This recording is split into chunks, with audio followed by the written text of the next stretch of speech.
What's going on, everybody? Welcome back to the channel, and in today's video we're going to be talking about Young Woman and the Sea.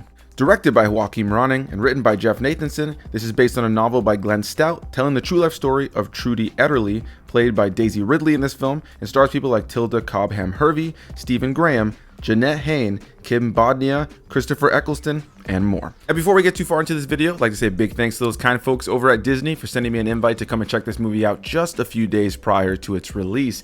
And I'm dropping this at embargo time, which is pretty close to when the actual movie drops. So whether you've seen the movie or you plan to see the movie, whatever the case may be, I want to open it up to you guys to leave some comments down below. Let me know, is this a movie that's been on your radar? Are you looking forward to it? And if you saw it, did you like it? Did you not like it? Whatever the case may be, definitely leave some comments down below.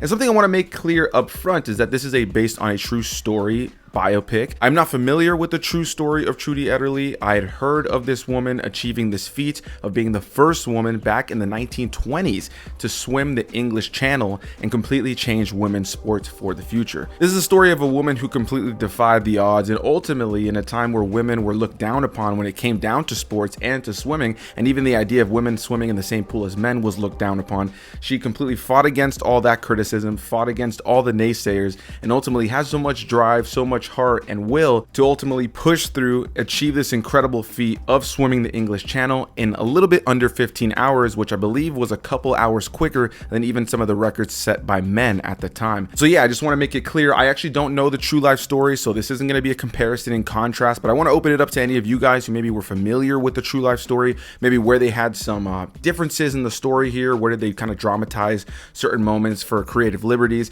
Definitely leave any and all comments down below if you're actually well versed in Trudy's story and where the differences lie from this movie and to the real story. And before we get into the actual movie review, one thing that is always interesting to me that happens in cinema a lot of times is when two movies that are very similar come out within a year or so of each other. In the case of this film, Young Woman and the Sea, there was a movie that actually came out at the tail end of last year known as Naiad that starred Annette Bening and Jodie Foster. I covered it here on the channel, and that also is based on a true story telling the true story of a woman who swam from Cuba to Key West in Florida. And so similarly, the two movies are about two women trying to do this incredible swim. They have a group of individuals who work alongside them to kind of help them throughout the entire process to achieve said goal. And of course, they have tons of naysayers. Of course, the circumstances, the setting of the time and all that is incredibly different. As in the case of this film, there was a lot of sexism. There was a lot of, social kind of norms you had to kind of sit within, especially when it came down to women.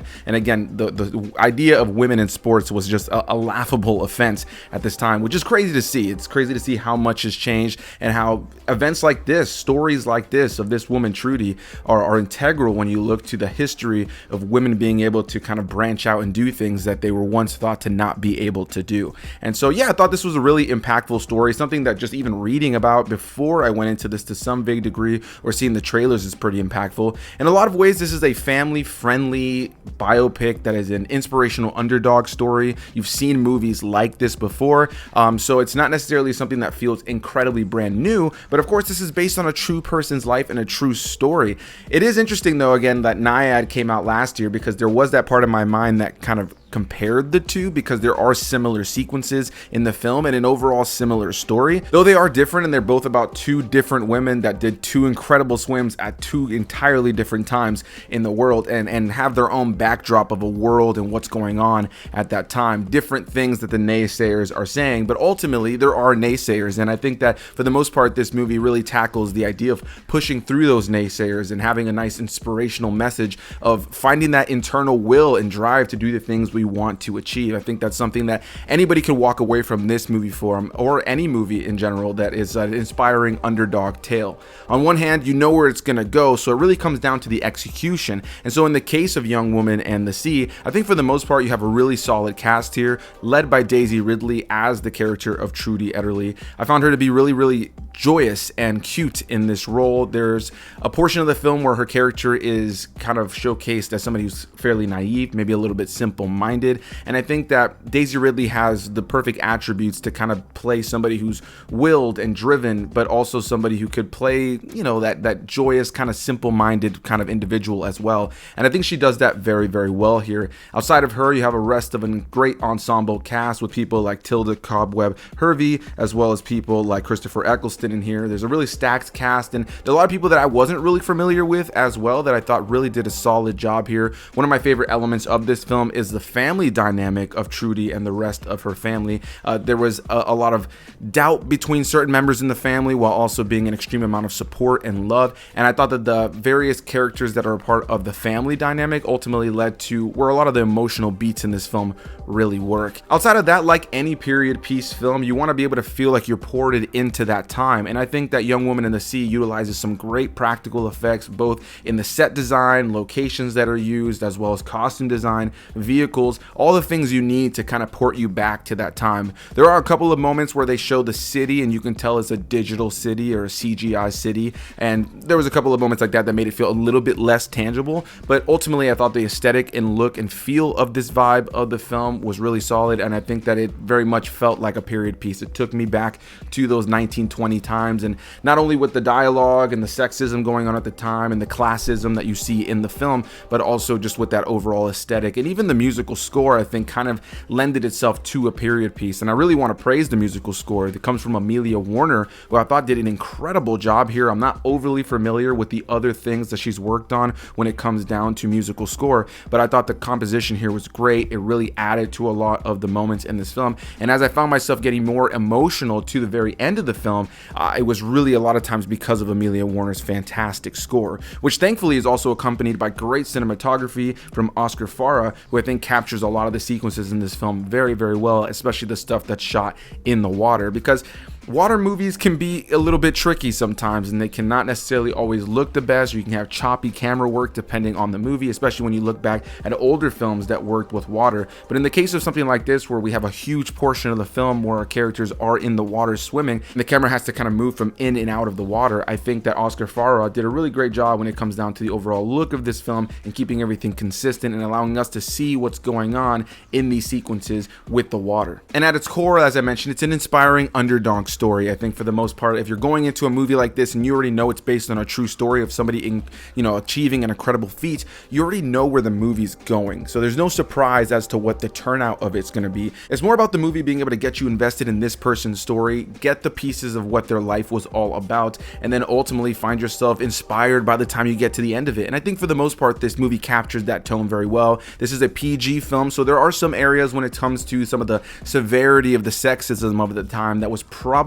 kind of limited in terms of what they wanted to do or how they wanted to portray it. It's not to say that they shy away from it in any way, shape, or form, but since this is a PG film that's coming from Disney, it very much feels like a PG biopic coming from Disney that's trying to be more inspiring and more for a family-friendly environment than it is something that's maybe trying to touch on some of the darker elements that were probably pretty prevalent in this story. Outside of all those great positives and the areas where I feel like this film really works, if I had to lean into my biggest gripes with the film, it would be the first act of this movie. I think it's really what held this movie back from being substantially better. I mentioned before that Daisy Ridley does a really great job in this role, but I honestly found myself most invested with this film as we're getting into the second act, most notably, and she's finally moving towards that goal of trying to do the English Channel, trying to swim the English Channel. Earlier in the film, we have to start from her being a young girl, her kind of facing different illnesses as well as other challenges, and we quickly learn that she's this very adventurous girl who has heart, has will, has drive, and doesn't really want to fit in with the rest of the girls. She likes to stand out. She is willing to kind of put her heart on her sleeve, so to speak, to kind of really make those points at times. And I think that the first portion of the movie does a good job of allowing us to understand who she is, but it bounces so many times in the first 20-30 minutes through her life from a young girl to the Daisy Ridley that we get to in the middle of the movie, that sometimes I felt like I wasn't progressing with the character naturally. There are moments in the movie where she's very young and naive and almost simple-minded, as I mentioned earlier, and eventually she's just a little bit more mature, a little bit more driven, a little bit more focused, and they showcase how and why that comes to be ultimately as we lead up to what the movie really is about with the English Channel. But there was a portion of that first section of the film that I felt was a little bit scattered, never in a way that I disliked the film, but only in a way where I felt, here we are 15-20 minutes in the movie, and I don't really feel like I know the main character all that well. I'm seeing the kind of cliff notes of our character, but that first 20-30 minutes I felt had to jam pack so much in, from her wanting to become a swimmer to her eventually starting to swim, her struggling to swim, and her getting good to swim. It all happens in a pretty short window of time to really prepare us for the rest of the movie, which is where I felt the film really found its footing, on that latter half of the film. Ultimately, I found it to be an inspiring, good time that's well shot, well made, well directed, and well acted for the most part, but I ultimately feel there were elements of the story that didn't allow us to fully get to know all of these characters, but there are some charming moments with these characters at the same time. I think this is a movie that's going to work for some and not work for others. I can see some people finding this to be a really great time. I watched the movie with my mom and she loved it. As soon as it was over, she was like, that was awesome, that was badass. She was into the story, she was into the emotions of the movie, and I found myself really enjoying it, but ultimately feeling like there was something that just kind of was lacking when it came down to character development, not only for our main character Trudy, but even some of the family elements. But like I mentioned, I think that where this movie really works is that family dynamic at the same time. I just wish that they had expanded upon some of the other kind of ancillary characters that are involved in the mix, and I wish that first part of the movie just allowed us to get to know and see that transition from the Trudy that we see at the beginning to the movie to the one that is actually doing the English channel. It just so much happens in that early bit where her personality changes so quickly that I felt like I wasn't fully connected with her until we were already at the English channel. I don't want to sit here and continue to ramble on the same things, but yeah, this is a movie that I'm a little torn on in some areas, but ultimately found to be a good time. I can see a lot of families really enjoying this film. I think that there's going to be a lot of even young girls who watch a movie like this and get a nice inspirational tale that has something cool to say about, you know, pushing forward. I think anybody could walk away from a movie like this and think about the ideas of pushing forward for something you want to achieve. Even when it's hard, you're going to fail, you're going to have ups, you're going to have downs, and I think this movie does a good job of really balancing all of those emotions. And I think that Daisy Ridley is a really solid actor at the center of all this. She gives a very joyous and strong performance, while also giving us moments where we can see the weakness and the vulnerability of this character. And she just has such a joyous smile that it just made the character so endearing and so much fun to watch throughout the course of the film. So that's going to be my thoughts on Young Woman in the Sea. I have to say before this is over that if you got this far in the video, thank you so much. I literally tried to film this video many times earlier today, and for some reason today I'm having a little bit of brain fog, and my brain and my mouth are not working together. I have the review in here, I have a page of notes sitting here beneath the camera. I just could not get my thoughts out, and I was getting rather frustrated, so I had to take several breaks throughout the course of the day, ultimately to keep coming back and try, and it not feeling right. I think it's just today, but I still wanted to just film this review and get it up. So if I seemed a little off in this video, that's probably why. So that's going to be my thoughts. Look forward to hearing your guys' thoughts. Did you like the movie? Did you not like the movie? Whatever the case may be, leave any and all comments down below, and I'll see you beautiful people in the next one. Bye-bye.